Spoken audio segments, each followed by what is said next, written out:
We are live with SCI TV. I'm Joshua Gordon, joined by my co-host, Dr. Ken Pendleton. Ken, welcome. Hi, Josh.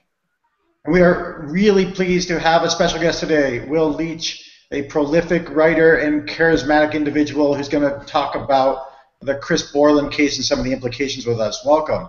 Of course. Hey, thanks for having me, and thanks for being the first person that's ever referred to me as charismatic. That's very nice. I'm usually people are running away too fast for me to hear the adjectives, but they're usually bad. So Will, rather than us reading your bio of accomplishments and all the books you've written and all of that, could you share with us, how did you get into this intersection in writing about these topics? What's driving you in this space?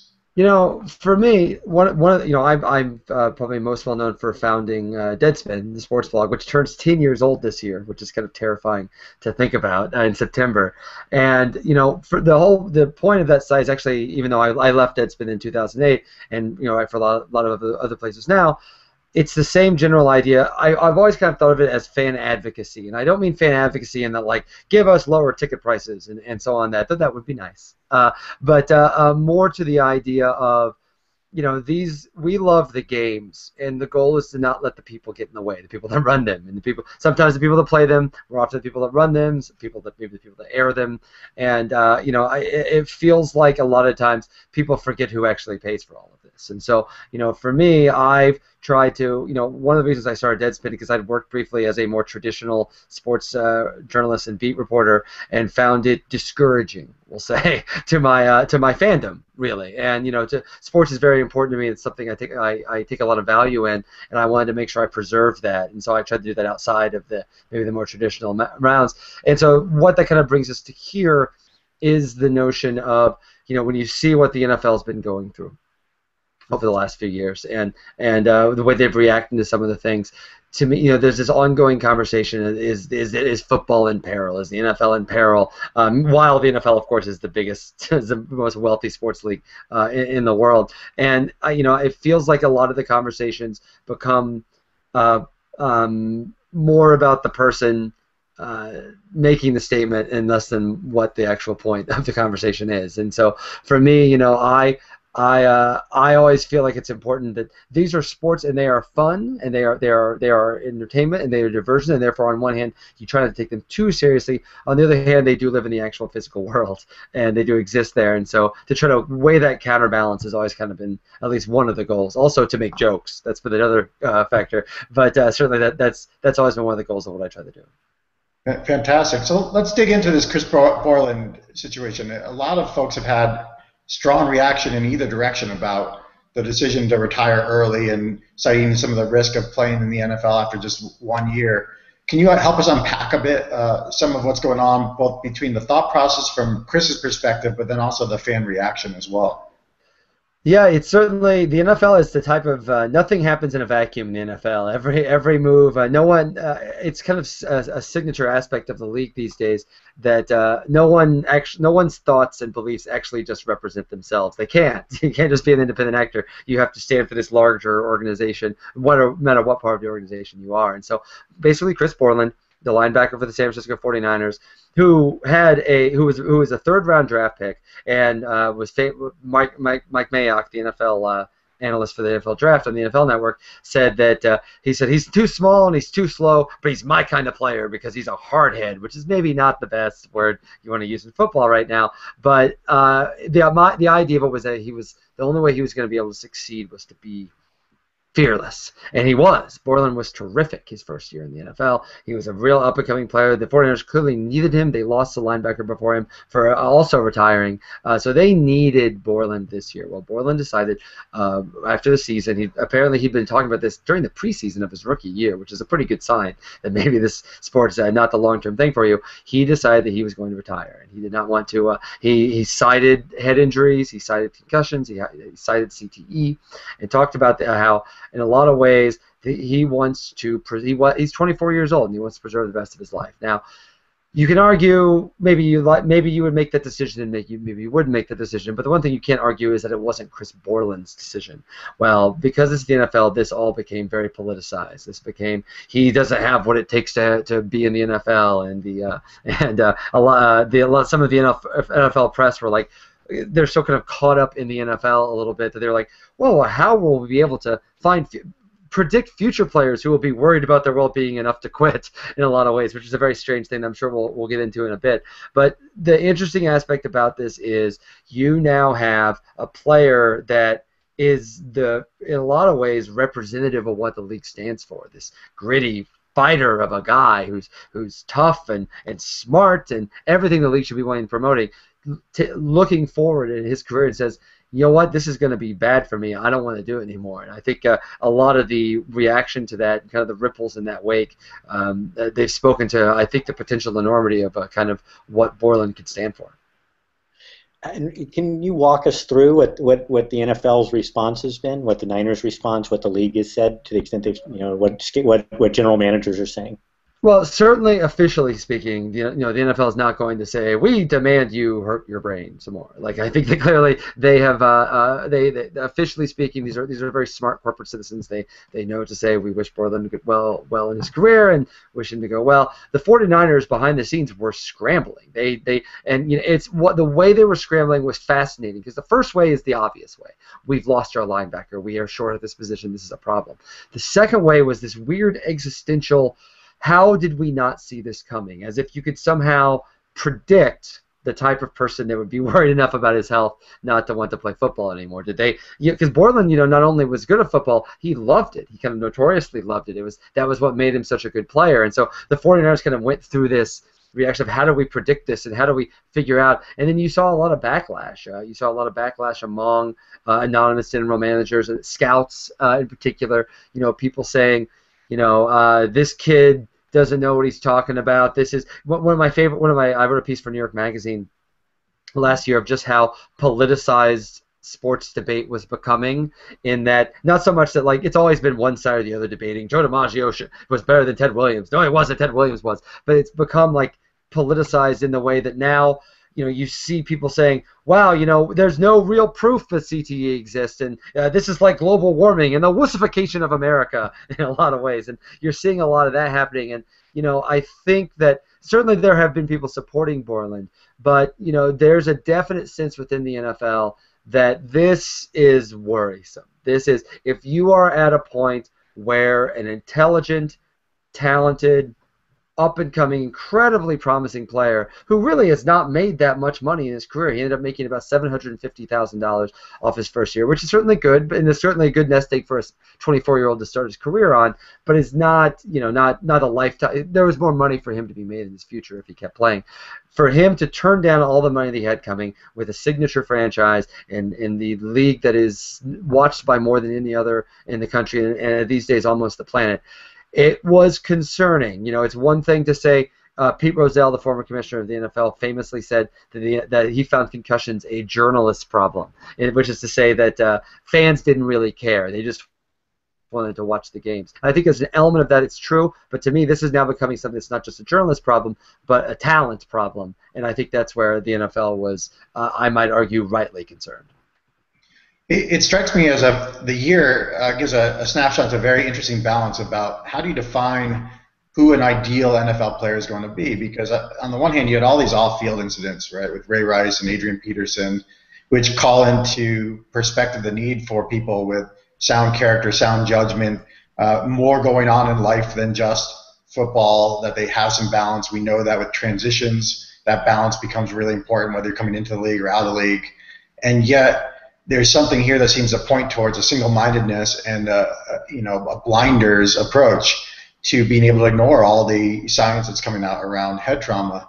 Any insight into how this changes either the job description itself or the type of person that teams or leagues are going to be looking for?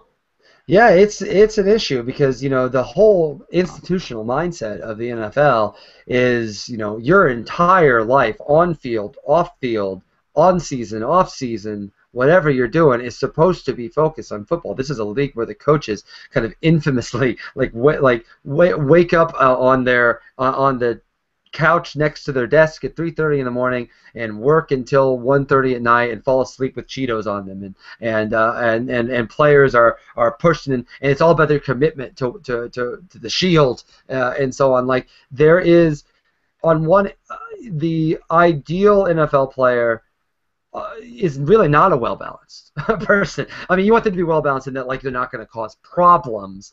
But it's a tough line to kind of find there, because you don't want.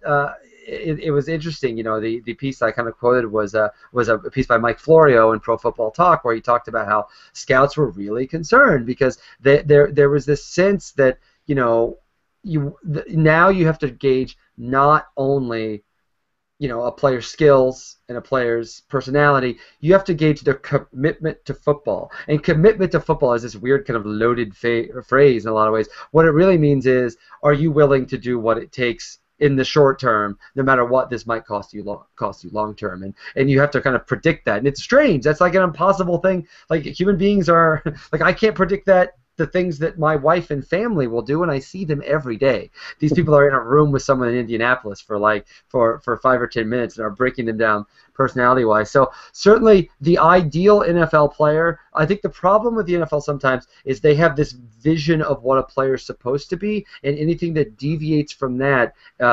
is almost inefficient for them. And I think that leads sometimes to not only some of the to players like Borland, who have maybe other things going on in their life and want to do other things, leaving the game. I think it also, that kind of single-minded focus can cause problems for players off the field who maybe aren't equipped to handle some of the things that you need to handle if you're just focusing on football all the time. Yeah, I mean, I think it's really interesting that if they tried to do this, Borland would have been, as you point out in your piece, he would have been the textbook case of someone you wouldn't think would leave football, right? This is the person who was an overachiever. He didn't have all the measurables, but here's Mike Mayock saying, this guy's a player. You can just see it on film, and indeed, as he showed in the St. Louis Rams game when he had the 18 tackles, he was a player, right? And yet, for someone like that to walk away, I think we have the NFL people have a stereotype that it would be someone like Robert Smith. Right, supremely from Ohio State, like Robert Smith, because he seems sort of above them. So there's an implicit sort of indictment of his masculinity almost. But no one could do that with Borland, right? And so I think good luck to the NFL trying to come up with some test that measures whether someone like that, because it would be really interesting.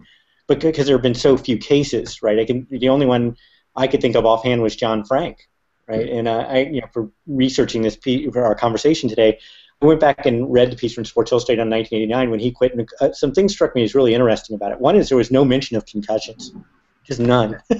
He was complaining because he wanted to be a doctor and his hands were getting mangled, or he would, his ribs were getting hurt. But he also did point to the same basic issue, which is there was a kind of hyper-masculine dehumanization that went on. Like if an opponent who he knew from college got injured, he wasn't supposed to actually go up to the guy and say, "I hope you're okay." And so he really walked away from it. So there's some similar themes. But as I was doing it, then I also found an NFL Films piece from a few years ago, and they completely sanitized that part of it and only emphasized that he had gone on to be a doctor. The implicit narrative being, here's this nice transition from football player to doctor, good, model NFL citizen. Forgetting at the time what the consternation it caused Bill Walsh, when he found out he was leaving and they had to draft Wesley Walls, right? And so I wonder if the problem at the end of if the NFL is going to have, I don't know how they're going to go about doing something like that, how they can possibly have any real hope of identifying someone who would walk away. But the larger issue is, what does that say about the league? That's how they would view it. They would view it in such a narrow light. How does that culture come about where they look at it that narrow? It's interesting because one of the things that people have kind of talked about is Bloomberg did a study, I believe, in December, where they kind of talked about how they surveyed, I think there's 60% of people making $100,000 or more a year would not want their children to play football. And you've seen players talk about how they don't want their kids to play football. Bart Scott from the Jets famously talked about, like, I'm doing this so my kids don't have to. Like, he worked in a coal mine or something. And I think that while maybe is an extremist, you do make more money in a football than you do in a coal mine. The fear is what Borland did, and this is what I think is most fascinating. Regardless of his fears about CTE, he made what he saw, and I think you can argue probably was a rational decision. He said, "Listen, I'm 24 years old. I've got a college degree. I've got $750,000 just handed to me. I have it now. I can do whatever I want with it. I can put it away. I can store it. I can do whatever I need to. But I can now start my life with that nest egg and be certain that my life is going to be fine moving forward, and know that I'm not going to be suffering, that I'm not going to have that horrible hit, or I'm not going to have that small hit that leads to CTE. As more people are, as more and more research shows, it's not actually big hits that do it. It's a series of smaller hits. And so, the fear for the NFL is a combination of those two things, of the Bloomberg study and the Borland rational decision. It's on one hand, if you have people like Borland, who Borland's family also, it's worth noting, is of better means than maybe maybe the average family in the NFL. So when you take a step back at what really Borland was able to make this decision out of a certain level of privilege, to be honest. And so the long-term thing on this for the NFL is the logical extension of their reaction to this so far, which has mainly been, how do we find people that aren't like Borland, that don't have this thing where they want to save themselves and make these rational decisions? The logical extension is you find people that are simply just desperate where they have to play football. Like, this is it speaks. I made an analogy in a piece I wrote for Bloomberg last year about rich people might not want their kids to play football, but they would love to watch other people's kids play football. And we hear this analogy with the military in a lot of ways. And I think that's the fear for the NFL fear is one thing, because there's two sides to this. One is the fear that your talent base is just going to be people you're going to be culling from the poor. You're going to be culling from the desperate, and people that really need it, which speaks to not only a shallower talent pool, but frankly, I think when people are desperate, you're making them folk. When I talked about earlier more with the off-field issues, but also I think it speaks to the NFL doesn't really have to change any of this yet. This is the larger, stranger issue. We can talk about how the NFL's got to make some changes, and Borland is an existential threat.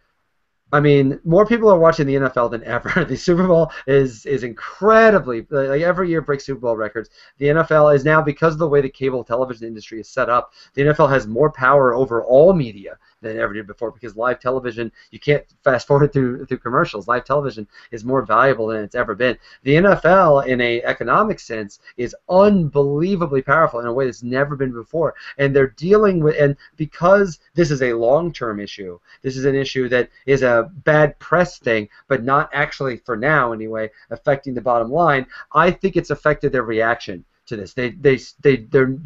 They're still kind of being like, everything's fine. Everything's fine. Borland is the exception. These things aren't. This is not a huge thing for the league. Football is getting safer, rather than addressing, okay, how are we going to handle this problem? Because the league is so outrageously profitable and powerful in the world of media. I think there's less pressure on it to change than maybe there should be. So Will, your point about the NFL and how it's fairly impervious to some of these issues that have come up in the last year, whether it's Ray Rice or Peterson or Incognito or now Borland, that the fan reaction is a particularly interesting part of that, because obviously the revenue streams ultimately start from that fan foundation and then go through sponsorship and everything else. Can you help us understand the fan reaction a little bit here? Because one of the things that's been particularly perplexing in the last year, if you look at Ray Rice, my prediction would have been that at least female viewership, if nothing else, would stagnate or take a hit. And this year was an all-time boon for the NFL in terms of female viewership. In the aftermath of Rice, there's a certain defiance that no matter what, football will be sacred and watched and followed. Any thoughts on helping us understand what is going on at that fan level that is helping the NFL stay ignorant to an extent in terms of its reaction or need to react? I think there's still a disconnect between the programming and, I guess, how the sausage is made, if I use kind of a cruel term to put it. I think that I remember when the year before last year, the year we thought was the worst NFL press season before this horrific thing just happened.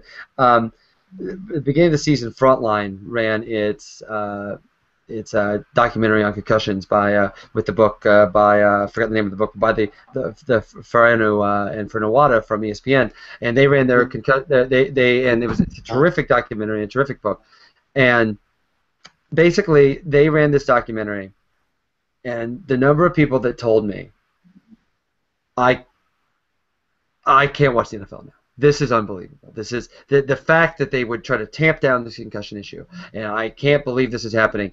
And hey, Thursday night, Bengal Titans. Hey, I've got that on my television. Like, there's a disconnect between people's viewing habits and their moral habits. I mean, there are. I mean, I think that's clear, and I think you're able to. The NFL so far has successfully been able to make a line between their off-field problems and the simple pleasurement of the pure kind of visceral pleasure of watching a game on television. Remember, the NFL really exploded in popularity when it became clear, oh, this game is perfect to watch on television, and it is. It is perfectly made for television. It is ideal for television. It is. You can. The great thing about football is you can actually know nothing about football whatsoever and watch a football game and understand it immediately, even though you actually have no idea what's going on. It is a low entry point game that is perfect for television and perfect for the kind of event programming that, frankly, there's just not a lot of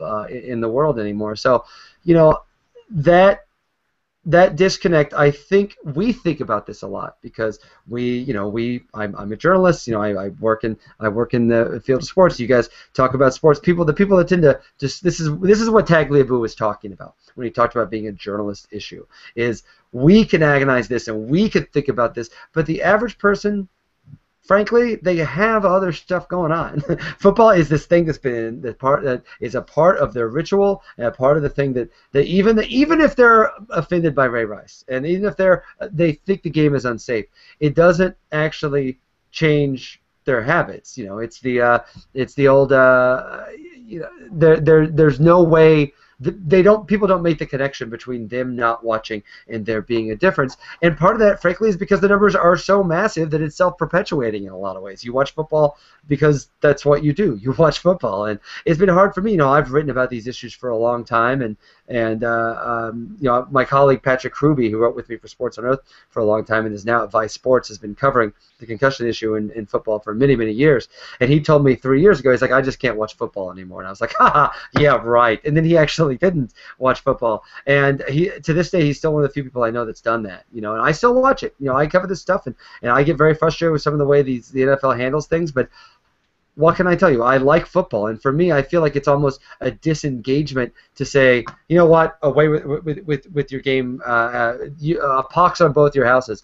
To me, it's part of it. What I feel like is my responsibility is to try to help keep the league and their sponsors honest and about what's going on in their game, while still not pretending that the game doesn't have inherent pleasure for billions of people. So if you were Roger Goodell, what would you do differently than they're doing now? Because it sounds like their lack of a direct response from a PR point of view is working out superbly. This is why Roger Goodell is paid $40 million or however many it is, and I'm not. You still feel like it's funny. I joked last year that I can't write anymore "Is the NFL in trouble?" columns because they always end up getting vivisected by the next ratings news that comes out. So yeah, at a certain level, but I think he's done a great job on a corporate level, on an executive level, in that to see this as a problem where the only really thing that you do is try to minimize the damage, so to make sure that the trains keep rolling. I think that in the short term, I think that's been the right response. In the long term, you have to wonder. You have to wonder for never minding class action lawsuits, which they tried to settle last year, and a judge threw that out, and that's ongoing now. And never minding, to me, it's inevitable. Last year, UAB got rid of its football program because it was inexpensive. But to me, the college ranks is where I think you'll see at some point a university saying, we can't do this. That's where you'll see it from academia, where a university will come out and say, we can't morally be a part of this. any longer, and that's when the ball starts going. And then if the NFL has not put itself in a position to say, we understand there's an issue, we need to confront this more head on, if they have not done that by then, and they certainly don't seem to be on the path to that, I think that's where the danger is long term. Fantastic. Well, as we wrap up here, any final thoughts, and then also the best ways for our viewers to continue to follow you and hear your insights would be great to share as well. Yeah, you know, for me, it's always hard to talk about this because, frankly, you sound like a scold. I'm always afraid of sounding like a scold. I mean, I enjoy football. I do. I mean, you know, this is something I've watched since I was a kid, just like everybody else has. And for me, that's why, you know, just disengaging from the conversation is irresponsible. It's washing your hands and say forget it. You know, to me, I think you have to be honest about the enjoyment of the game and what people get out of it. Rather than just kind of scolding and saying, yeah, this game's dangerous, bad, bad, bad. And I think that makes for a more honest conversation. And it also makes for a more complex one that doesn't have a lot of easy answers. So that is, to me, that's something that I hope both sides will continue to do. And as for my stuff, I write for sportsonearth.com every day, and I write movie reviews for Deadspin. I write about politics for Bloomberg Politics, and I can be found at the number below, the handle below, William F. Leitch. I don't do a lot of recipes or anything, but you can certainly find everything that I write there. Fantastic. Well, Will, thank you so much for joining us today. That was a fantastic conversation, and we really appreciate all the work that you do. Of course, it's my honor. Thanks for having me.